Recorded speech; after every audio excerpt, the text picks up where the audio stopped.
The 85 Canons of the Holy and Renowned Apostles, together with an interpretation of them in the common dialect of modern Greek, translated into English. Canon 61-65.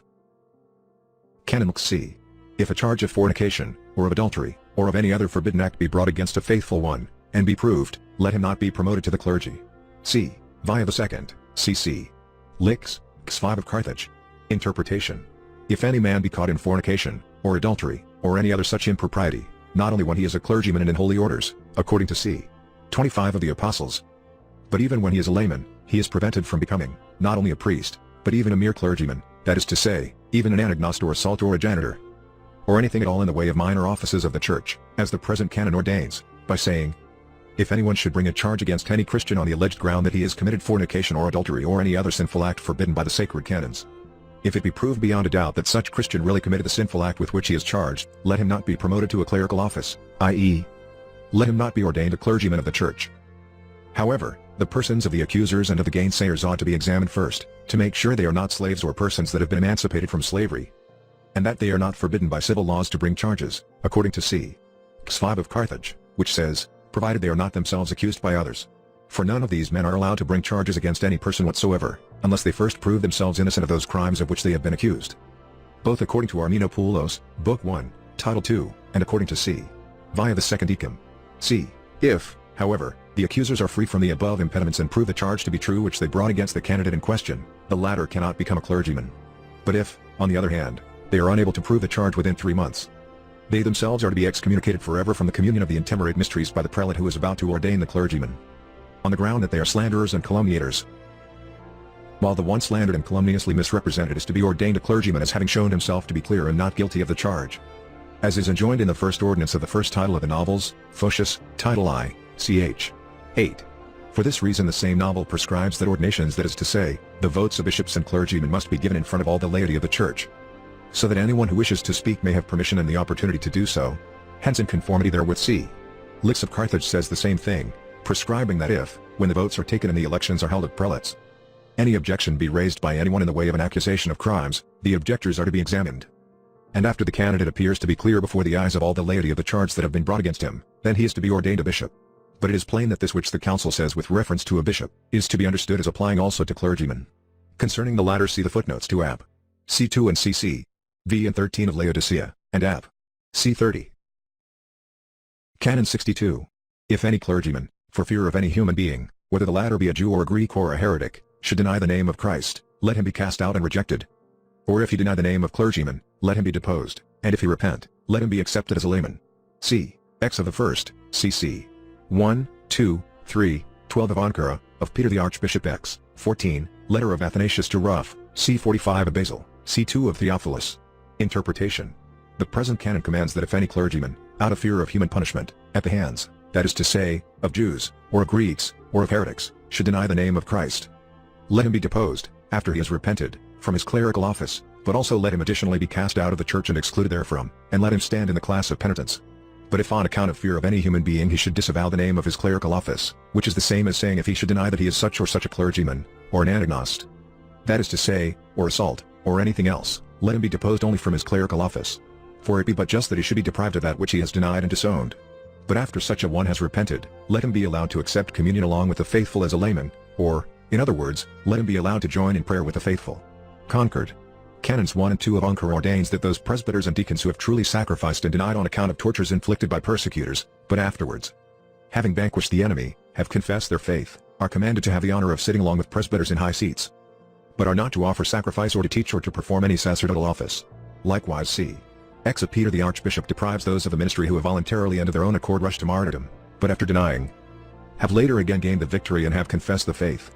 But all clergymen who have taken incense in their hands, or any food, under stress of coercion, and have upheld the faith valiantly, not only are they not to lose their ministerial office, but they are even to be numbered among confessors, according to c.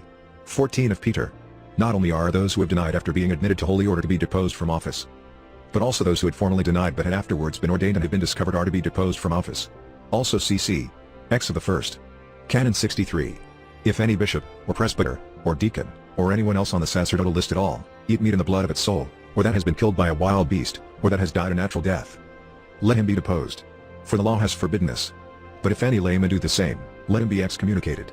C 67 of 6th, C2 of Ankara, Acts 15:28-29. Interpretation. Because of the fact that even God in giving the law about comestibles to Noah said to him, "Every moving thing that liveth shall be food for you. Even like the green herb have I given you all things. But meat and the blood of its soul shall ye not eat." General 9. 3-4. In the present canon the divine apostles ordain that any bishop, or presbyter, or deacon, or anyone else on the list of priests and clergymen shall be deposed from office if he eat meat with blood, which is the animal's life, meaning strangled, according to Chrysostom. Or if he should eat meat killed by a wild beast, that is to say, an animal caught and killed by a wolf, say, or by a bear, or by any other such beast, or by a vulture. Or if he should eat meat that has died a natural death, that is to say, a carcass that has died of itself. Any clergyman, in other words, that is guilty of eating such flesh shall be deposed from office, since the law too prohibits the eating of it, including both the law given to Noah, as we have said, and that given to Moses in ch. 17 of Leviticus. If, however, the one who ate it should be a layman, he shall be excommunicated. Conquered. Moreover, in the new law of the gospel too such things are not allowed to be eaten. For these same apostles held a meeting and wrote to the heathen inhabitants of Antioch and of Syria and of Cilicia the following words. It has seemed right to the Holy Spirit and to us not to impose any further burden upon you, except what is necessary in these matters, to wit, to abstain from eating food offered to idols, and blood, and fornication, Acts 15:28-29. The reason why animals killed by wild beasts or preyed upon by vultures, and those which have died a natural death or which have been strangled, are forbidden is that not all their blood has been removed, but, on the contrary, most of it remains in them, being scattered throughout the veinlets of all the meat, from which veinlets there is no way for it to escape. Wherefore those who eat them are eating meat in the blood of its soul. Accordingly, C 67 of the 6th deposes any clergyman that eats blood in any manner or by any device whatever, while, on the other hand, it excommunicates a layman for doing so. Canon 2 of Gangra also forbids the eating of blood and strangled flesh and food offered to idols. Canon 64. If any clergyman be found fasting on Sunday, or on Saturday with the exception of one only, let him be deposed from office. If, however, he is a layman, let him be excommunicated. CC. LV, LVI of 6th, C18 of Gangra, C29 of Laodicea, C15 of Peter the Archbishop, C. I of Theophilus. Interpretation. Fasting is one thing, and leaving off fasting is another thing, and abolishing fasting is still another thing. Thus, fasting, properly speaking, is complete abstinence from food of all kinds, or even when one eats but once a day, about the 9th hour, dry food, or, more explicitly speaking, plain bread and water alone. Leaving off fasting is when one eats before the 9th hour, even though it be merely figs, or merely currants or raisins, or anything else of this kind. Or if, besides bread and water, he should eat also some kinds of frugal and cheap comestibles, such as, for instance, legumes, wine, olive oil, or shellfish. Abolishing fasting, on the other hand, is when one eats of all foodstuffs, including meat, say, and fish, and milk, and cheese, and the rest. So it may be said that in the present canon the divine apostles ordain that if any clergyman be found in the habit of fasting on Sunday or on Saturday with complete abstinence from all food of every kind whatsoever, or even by eating only bread and water at the 9th hour, with the exception of one Saturday only, namely, that which is known as Great Saturday among Orthodox Christians, though by others called Holy Saturday, during which the body of the Lord was in the sepulchre, and during which all of us Orthodox Christians habitually fast, in accordance with the utterance of the Lord, who said, "The days will come, when the bridegroom shall be taken from them, and then shall they fast." Matt. 9:15, see also the footnote to C. 29 of the 6th. Then and in that case, I say, let any such clergyman be deposed from office, or if it be a layman that is fasting on any of these days, let him be excommunicated. For as regards Saturday we do not fast, mainly and essentially because it is a day of rest and the one on which God rested from all his works of creation. In accordance with the Apostles' injunctions, usually called constitutions in English, but improperly and inessentially because the Martionists used to fast on that day, thereby contravening the honor due to the Creator of all things, according to St. Epiphanius, in his Higher Adversus Marcionum. Besides, even Margonius, in his interpretation of c. 11 of Ankara, says that the heretics called Coluthians and Apollinarians also used to fast on Saturday with a view to redeeming the sleeping ones. So, in addition to the real and inner reason why we do not fast on Saturday, which is, as we said, that on that day the Creator of all things took a rest, there is the further reason for not fasting in that we thus avoid the semblance of agreeing with the said heretics. On Sunday, of course, we do not fast on account of the universal joy attending the resurrection of our Lord, for it brings remembrance of the Sabbath of the first creation and formation of the world as its end and seal. But Sunday preserves a picture of the second creation and reformation as its beginning, but rather also as the beginning of the first creation too. Conquered. That is why the Sixth Council, confirming in its c.lv. the present Apostolical Canon, commands that those residing in Old Rome should keep it without any alteration of it, as they were in the habit of fasting on Saturdays of Holy Lent, whereas Peter the Holy Martyr in his c.15 calls Sunday a day of great joy. With these exceptions, however, that have been made in what has been said, there is no permission given to anyone to abolish the Saturdays and Sundays of the Lent in regard to cheese and eggs, according to c. 16 of the 6th, but only in regard to wine and oil and shellfish. But neither has anyone permission to suspend all work on Saturday, but only on Sunday. For c. 29 of Laodicea anathematizes Christians doing this, on the ground that they are Judaizing. Since, however, the Council of Gangra, in its c. 18, anathematizes those who fast on Sunday, not for true mortification and temperance, but for ostensible, or, more plainly speaking, such as is merely feigned and hypocritical. And since c. 53 of the Apostles deposes any clergyman that does not eat meat nor drink wine on feast days, not with a view to self-mortification and temperance, but because he loathes these things. It is to be inferred as a consequence of these premises that those men are not transgressors of this canon who for the sake of true self-mortification carried out with godliness and modesty fast for 10 or 15 days and as an inevitable consequence fast also on the intervening days of Saturday and Sunday herein forbidden, as is also acknowledged by both Zonaras and Balsamon in unison. As much in their interpretation of Ap. C. 53 as in that of the present Ap. C. Yet even such persons, on these days, and especially on Sunday, ought not to fast all day long. That is the same as saying that they ought not pass the day without partaking of any feed at all, but, instead, ought to leave off their fasting even before the 9th hour and with some sort of comestible that will serve them as a means of leaving off but not abolishing their fast.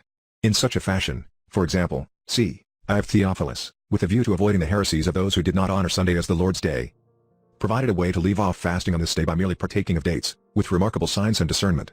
For as a matter of fact precisely in the same way with this provision for leaving off one's fasting, he both kept the canons which ordain that we must not fast on Sunday, and at the same time preserve the respectability of the requirement to fast on the eve of Theophany even when it happens to fall on a Sunday. So too did they succeed in accomplishing their purpose of temperance and self-mortification by leaving off fasting through the help of the provision to partake of a little food of some sort before the 9th hour, and thus they do not become transgressors of the canons.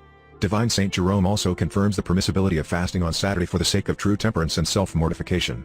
For in reply to Licinius when the latter asked whether he ought to fast on Saturday, Saint Jerome answered, "As far as desirable God gave us power to fast every day, not because of any loathing of food, that is to say, not for any ostensible and fictitious self-mortification. Not by way of showing contempt for the canons, not on account of any observance of the law, but for the sake of true temperance, as we have said, and reverence. Though every man that striveth for mastery is temperate in all things." 1 Cor. 9:25.